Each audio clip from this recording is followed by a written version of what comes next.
El doctor Linera es jefe de neuroradiología en el Hospital Ruber Internacional, pionero en el desarrollo de técnicas avanzadas de resonancia magnética en España, contribuyendo a la formación en esta área de neuroradiólogos nacionales y extranjeros. Es responsable de los estudios diagnósticos de neuroimagen estructural y funcional en los pacientes estudiados en el programa de cirugía de epilepsia del Hospital Niño Jesús. Bienvenido, doctor. Muchas gracias. Buenos días. Bueno, primero agradecer a la organización la oportunidad de estar aquí comentando una parte que yo creo que es bastante interesante, en general en la epilepsia, pero en concreto en la hemisferectomía. Yo creo que la hemisferectomía probablemente es la intervención más dramática que se puede ejercer sobre un cerebro y realmente es una decisión muy difícil y, como antes se comentó, que no debe demorarse más de lo conveniente por el bien del paciente. Y para tomar ese tipo de decisiones, esto siempre es una decisión de equipo, de mucha gente que trabajan juntos y entre ellos pues la imagen es una de las partes como yo quiero mostraros ahora. Bueno, básicamente lo que voy a contar son dos de los tres puntos que veis aquí. El control postquirúrgico y las técnicas de hemisferectomía las va a contar el doctor Buzke, con lo cual por cuestiones de tiempo y de no repetirnos, pues esta parte yo no lo voy a tratar. Bueno, en cuanto al diagnóstico prequirúrgico, no voy a extenderme mucho, salvo en la enfermedad, en el síndrome de Rasmussen. Creo que es especialmente importante enseñaros cómo se ve y por qué es conveniente y muy necesario hacer un diagnóstico precoz. Y de eso es una de las cosas en las que se ocupa la imagen. Y luego también creo que es muy interesante el aporte de la imagen en la decisión y en la planificación de la cirugía. Tanto los estudios de función cerebral como la perfusión con arteria spin labeling o PET, como la tractografía y la RM funcional.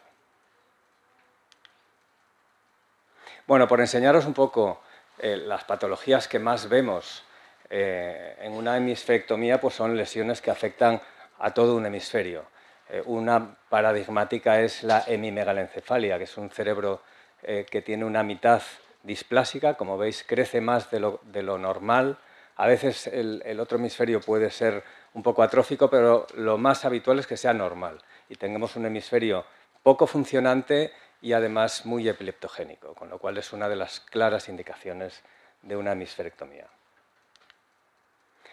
Otras displasias también pueden ser susceptibles de hemisferectomía cuando son muy extensas y ahí es donde la imagen cobra más importancia porque es importante ver la extensión, tanto en el estudio estructural como en el estudio funcional. Tanto el estudio estructural como el funcional juntos son los que nos dan una aproximación de la imagen a este tipo de displasias extensas que ocupan, pues como veis, la mayor parte del hemisferio. Otras veces, aparte de la alteración de la estructura de la corteza, también se ven cómo las circunvoluciones son completamente anómalas, lo que llamamos un patrón disgírico, que asocia también alteración de la función cerebral en reposo. Veis que la perfusión y el gasto de glucosa, esto es un PET que nos enseña la actividad cerebral, es mucho menor en este hemisferio que en el hemisferio sano. Y a veces estas lesiones las podemos detectar prácticamente al nacer. Esto es un paciente con apenas 2 meses en el cual ya pudimos ver que tenía una gran displasia y en este caso, como veis, cuando tenemos claro que tenemos una displasia muy extensa que afecta a prácticamente todo el hemisferio, no hay que esperar, no hay que darle más vueltas, no hay que dejar que el niño se deteriore aún más y una intervención temprana es lo más habitual que estamos haciendo.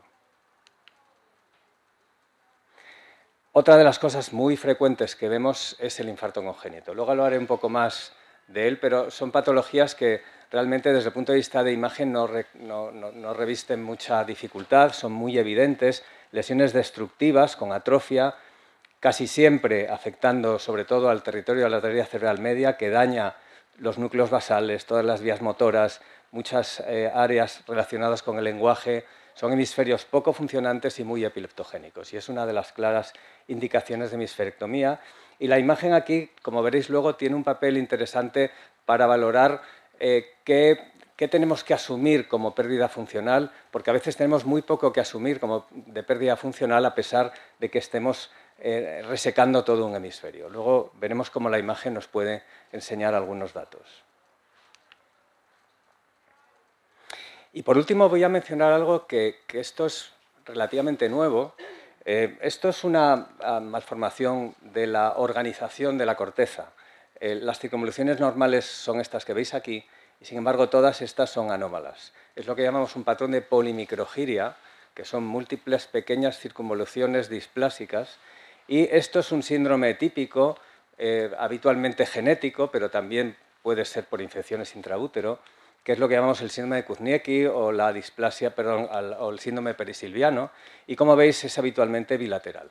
Esto no es un caso de hemisferectomía, pero hay casos de polimicrogiria que son muy peculiares porque son unilaterales y, a diferencia de lo que veíais antes, que los dos hemisferios no son atróficos, en estos es frecuente que veamos que el hemisferio es más pequeño, que el ventrículo está más grande, y esto realmente es un infarto perinatal, pero en un periodo muy anterior a producirse un patrón destructivo. Lo que provoca es una alteración en la última parte de la formación del cerebro, y entonces el cerebro, en vez de tener un patrón destructivo, tiene un patrón displásico, pero como veréis, las vías motoras y las comunicaciones del hemisferio están también muy dañadas. Con lo cual, en estos casos, si con la imagen podemos ver estas vías motoras, podremos establecer que muchos de estos pacientes, a pesar de que les quitemos el hemisferio, no van a tener ningún déficit motor, porque toda la funcionalidad motora está en el lado contralateral. Y bueno, voy a hablar un poco del síndrome de Rasmussen, porque creo que es el más difícil desde el punto de vista de imagen. Hasta ahora os he enseñado lesiones que son muy evidentes, bastante fáciles de ver.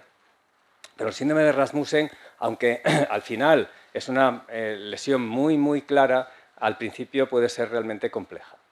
Entonces, es una enfermedad rara que cursa con crisis y con deterioro funcional, sobre todo motor y de lenguaje, pero también puede haber deterioro cognitivo. La causa no es del todo conocida, pero sabemos que hay un componente autoinmune mediado por anticuerpos relacionados con los linfocitos T. Y lo importante aquí es esto: requiere un diagnóstico precoz. Si nos vamos a tratarlo muy tarde, el deterioro cognitivo y el deterioro del otro hemisferio puede ser muy evidente y estamos, interviniendo demasiado tarde. Y aquí es donde tenemos que tener un diagnóstico rápido, que a veces, como vais a ver, no es fácil. Bueno, el diagnóstico clásico del Rasmussen se basa en estos dos criterios. Este, digamos que es el fácil. Cuando se dan estas tres condiciones, establecemos un diagnóstico evidente de Rasmussen.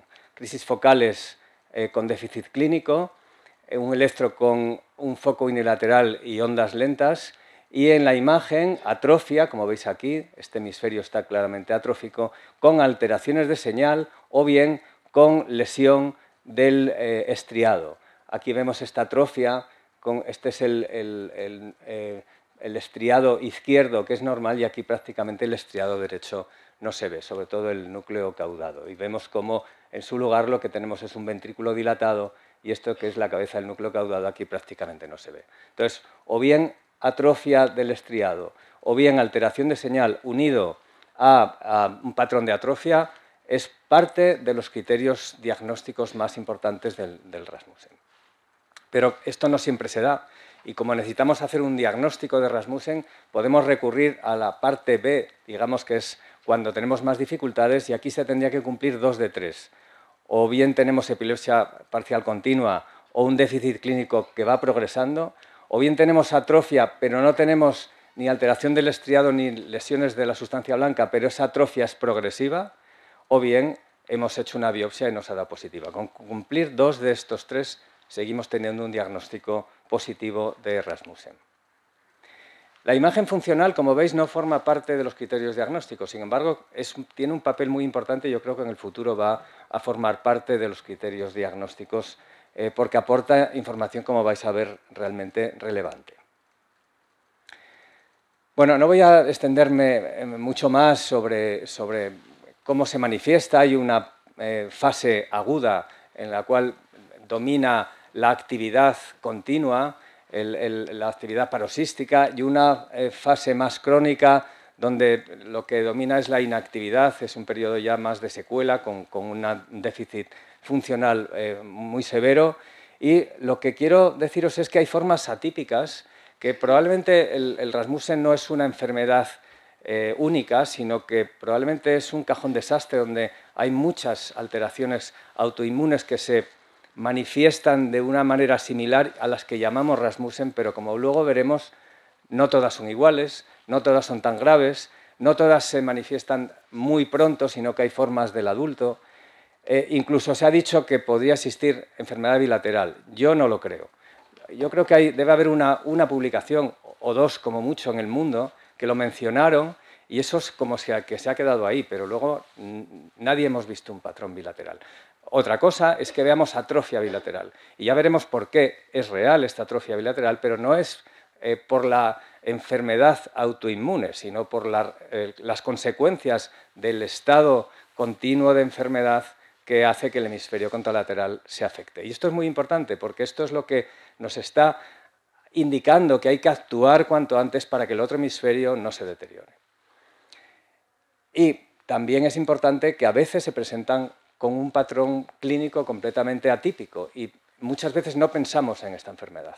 Con lo cual hay que pensar que a veces las crisis no se presentan desde el principio, sino que el paciente empieza o con movimientos anormales o con un déficit y no tenemos crisis y no pensamos en un Rasmussen.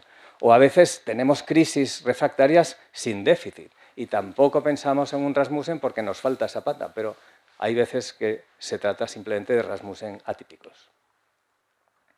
Bueno, aquí veis en la fase aguda cómo coexiste la atrofia con áreas de edema que produce hinchazón focal del cerebro. Esto es secundario a la actividad paroxística que provoca edema en la corteza. Esto es ya una fase más crónica donde veis cómo el cerebro se va deteriorando, se va atrofiando cada vez más, pero veis que el cerebro contralateral también tiene un ventrículo grande. Y esto no es que tengamos, como os decía, un Rasmussen bilateral.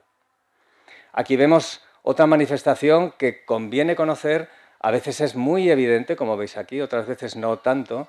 Cuando vemos un patrón con un poco de atrofia, vemos que tenemos un espacio subaracnoideo un poquito más grande en el lado derecho que en el izquierdo y tenemos un ventrículo grande y no localizamos bien el estriado, hay que pensar en una posibilidad de Rasmussen. Bueno, vemos cómo la atrofia es progresiva. Esto es el patrón de atrofia progresiva que cuando no tenemos otros hallazgos nos ayuda a establecer un diagnóstico, pero también es importante que no debemos esperar a tener este grado de atrofia para tomar decisiones. Y la imagen funcional, ¿por qué es importante? Bueno, pues nos va a ayudar cuando tenemos una manifestación estructural poco clara, cuando tenemos dudas, nos va a hacer que miremos más a las zonas donde hay una alteración evidente, como vemos aquí, y tanto el PET como la perfusión con arterial spin labeling no es tan potente, no es tan robusta como el PET, pero tiene una gran ventaja, es que no emplea ningún contraste, no emplea ningún isótopo radiactivo, cuesta 10 minutos y se hace al mismo tiempo que la resonancia y nos puede dar una información, como veis, bastante similar, tanto cuando hay hipofunción como cuando puede haber, que también es frecuente en esta enfermedad, zonas de hiperfunción, porque lo típico cuando el paciente está en fase aguda es que tengamos un hemisferio hipofuncionante, pero con zonas de actividad paroxística que van a aparecer como zonas hiperfuncionantes. Aquí vemos en este caso cómo son el hipocampo el que está hiperfuncionando y se puede ver tanto en el PET como en el arterial spin labeling. Y esto además nos ayuda a ver cómo esta enfermedad evoluciona y como veis, desde el punto de vista funcional, los cambios que se producen son muy marcados. Al principio, como os decía, domina la actividad paroxística, vemos como hay una hipoactividad, pero hay una hiperactividad muy marcada en la región silviana. Sin embargo, este mismo paciente en la fase crónica lo que va a tener es mucha hipoactividad. Y una cosa muy curiosa, que creo que es una de las claves desde el punto de vista de imagen que nos hacen pensar que hay que actuar pronto en Rasmussen, fijaros qué ocurre en el hemisferio contralateral. Este hemisferio contralateral no tiene una función normal, tiene una función muy baja, igual que este hemisferio. Y decimos, bueno, pues es que esto es por culpa de la enfermedad, pero este hemisferio no está enfermo. Tiene una alteración funcional debido a la actividad patológica del hemisferio contralateral. Y fijaros qué ocurre en la fase crónica. Cuando ya no hay actividad paroxística en el hemisferio enfermo, se recupera la función del hemisferio sano. ¿Esto qué quiere decir? Que si nosotros podemos apagar esta actividad paroxística, podemos eliminar la enfermedad en este hemisferio, vamos a recuperar cuanto antes la actividad normal en el hemisferio sano. Y este es nuestro objetivo. A veces, por actividad excesiva, podemos ver cómo el hipocampo aumenta de señal e incluso en las fases agudas aumenta de volumen, y esto a veces se confunde con otras patologías como la esclerosis temporal medial, que es muy frecuente, y esto tenemos que tenerlo en cuenta para no hacer cirugías recortadas del lóbulo temporal pensando que la patología está solo en el lóbulo temporal. Bueno, aquí vemos cómo esto es justamente la hiperactividad del hipocampo lo que provoca este aumento de señal. Y fijaros, ¿por qué son útiles los estudios funcionales? A veces, en un primer vistazo, estos dos estudios habían sido etiquetados de normales en otros centros. Y aquí a la primera vista parecen bastante normales. Pero fijaros qué ocurre cuando hacemos un estudio funcional. Vemos que hay una alteración muy clara del hemisferio derecho y en este caso de la región silviana del hemisferio izquierdo. Cuando volvemos a echar un vistazo más de cerca, empezamos a ver que hay una pequeña asimetría. El espacio subaracnoideo derecho es un poquito más amplio que el izquierdo. Nos hace volver sobre la imagen estructural y nos hace poder detectar mejor alteraciones que son sutiles porque nos guía el estudio funcional. En este caso, fijaros cómo inicialmente, además, la alteración que se produce no es la típica, está en una zona que no nos esperamos, como es el lóbulo occipital, pero aquí la imagen nos está diciendo tenemos una hipofunción de todo el hemisferio y sobre todo occipital, y cuando vamos a ir a ver el lóbulo occipital de nuevo vemos cómo hay una asimetría del espacio subaracnoideo de todo el hemisferio que inicialmente no es muy llamativo y más claramente del lóbulo occipital. Esta es la evolución, como aumenta la atrofia y fijaros que aumentan los dos ventrículos, o sea que el hemisferio sano también se está afectando. Otro caso, más espectacular aún. Este caso también había sido etiquetado como normal. Y así a primera vista podríamos pensar que es normal, no lo es. Pero fijaros, una secuencia que se hace al mismo tiempo que la resonancia, que nos cuesta menos de 10 minutos, y nos muestra cómo hay una clarísima alteración funcional del hemisferio izquierdo. Volvemos a mirar la imagen y ¿qué vemos? Pues que el espacio subaracnoideo silviano y frontal es más prominente que en el lado derecho, es sutil pero es claro, y si ahora analizamos la señal que tiene la corteza, vemos cómo estas hiperintensidades corticales que pueden pasar desapercibidas son reales, con lo cual ya nos creemos esto porque tenemos esta pista. Y si vemos la evolución, vemos como ahora ya es clarísimamente evidente esta alteración con atrofia y alteración de señal. Y bueno, en este caso el paciente no respondió a tratamientos y fijaros cómo se deterioró. Pero no debemos esperar a hacer el diagnóstico aquí, esto es muy fácil. Tenemos que hacer el diagnóstico aquí y tratar al paciente aquí. Primero con fármacos y si no, con una hemisferectomía lo antes posible. Bueno, no me extiendo más. Otros patrones en los que el estudio funcional nos ayuda a localizar áreas de atrofia atípicas. Por ejemplo, a veces empiezan en un lóbulo frontal, cuando lo habitual es empezar en región silviana. Y bueno, no voy a extenderme mucho más.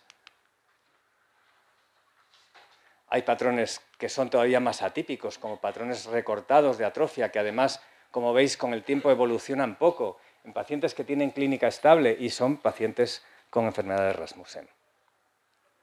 Y lo que os decía de la atrofia bilateral, fijaros cómo este paciente tiene una evolución a aumento de ventrículos y de surcos en los dos hemisferios. En este caso lo que hay que hacer es una hemisfectomía cuanto antes para que no se siga deteriorando el hemisferio sano. Y aquí os pongo dos ejemplos para que veáis cómo esto es absolutamente real. Fijaros el Rasmussen que antes os ponía en la fase aguda y en la fase crónica. En la fase aguda vemos que tiene una actividad enorme, silviana y frontal, pero esta hiperactividad hace que el cerebelo contralateral, lo que llamamos una diasquisis invertida, sea más activo. Está continuamente activo debido a esta actividad paroxística del hemisferio cerebral contralateral.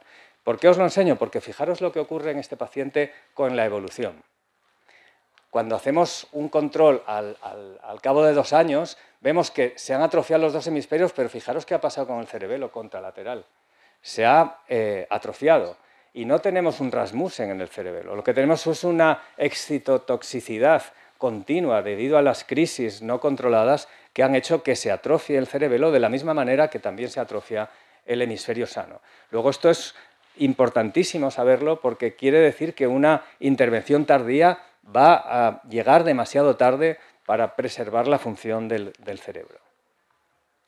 Bueno, las conclusiones son las que ya os he contado y voy simplemente a enseñaros algunas cosas de los estudios de imagen que nos van a ayudar también a manejar estos pacientes. Bueno, primero deciros que los estudios funcionales nos enseñan cómo el cerebro no es un, y ya lo habéis visto antes, no es una estructura modular, es una estructura en red.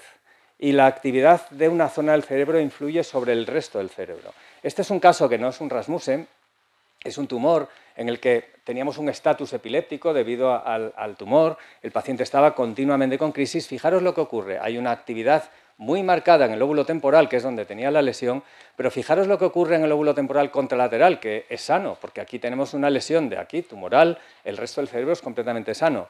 Bueno, la actividad en el lóbulo temporal contralateral ha caído de forma espectacular.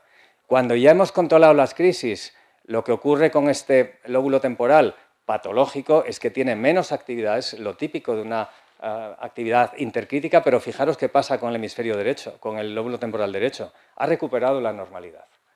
¿Esto qué quiere decir? Pues que en pacientes con alteraciones paroxísticas se altera el resto del cerebro y, como veis, como ya os enseñé, luego se conserva. Pero esto pasa también con el resto de la patología. Fijaros este paciente con una actividad paroxística por una displasia que provoca hipoactividad en el hemisferio contralateral y cuando operamos a este paciente se recupera la actividad del hemisferio contralateral.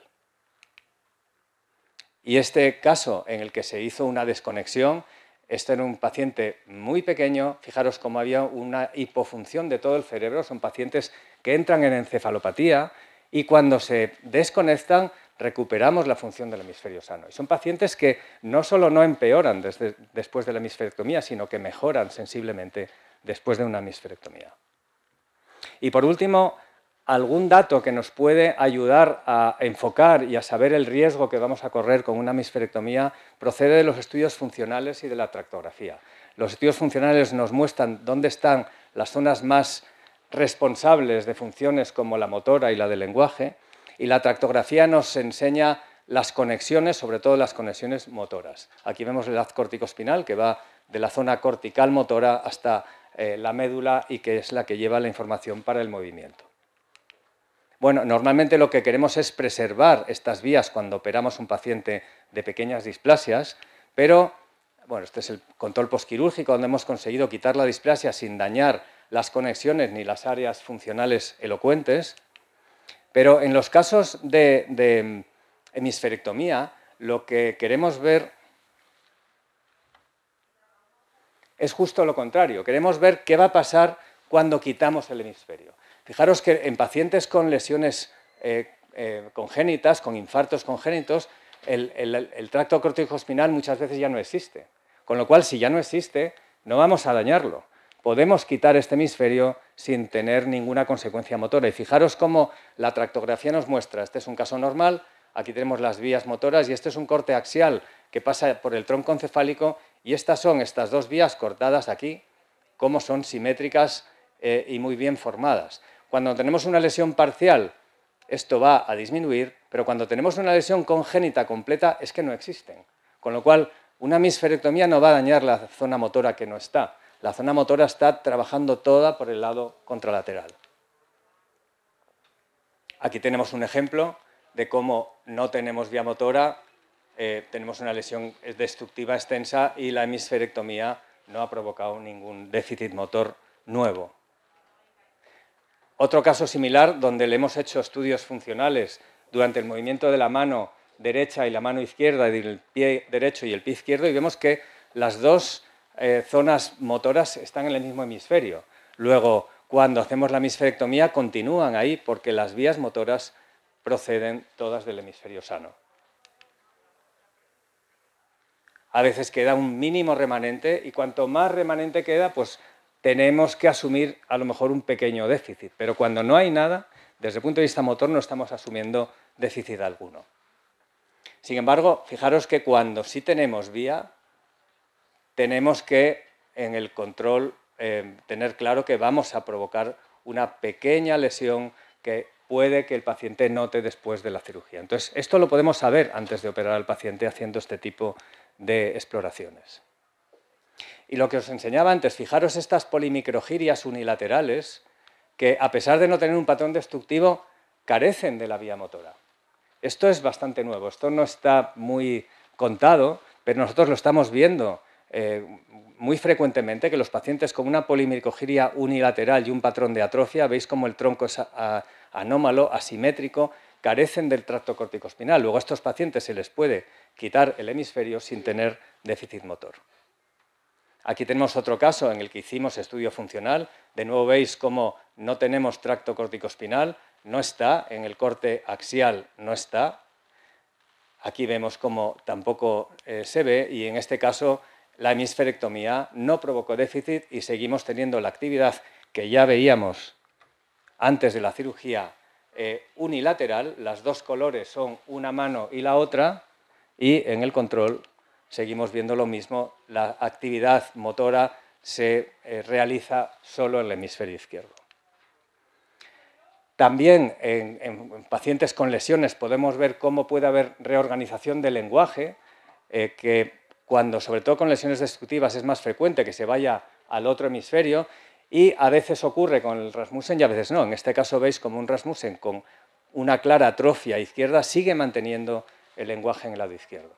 Y bueno, no me extiendo más, yo creo que ya os he contado un poco de qué va la imagen y si queréis luego en la discusión hablamos más. Gracias a todos.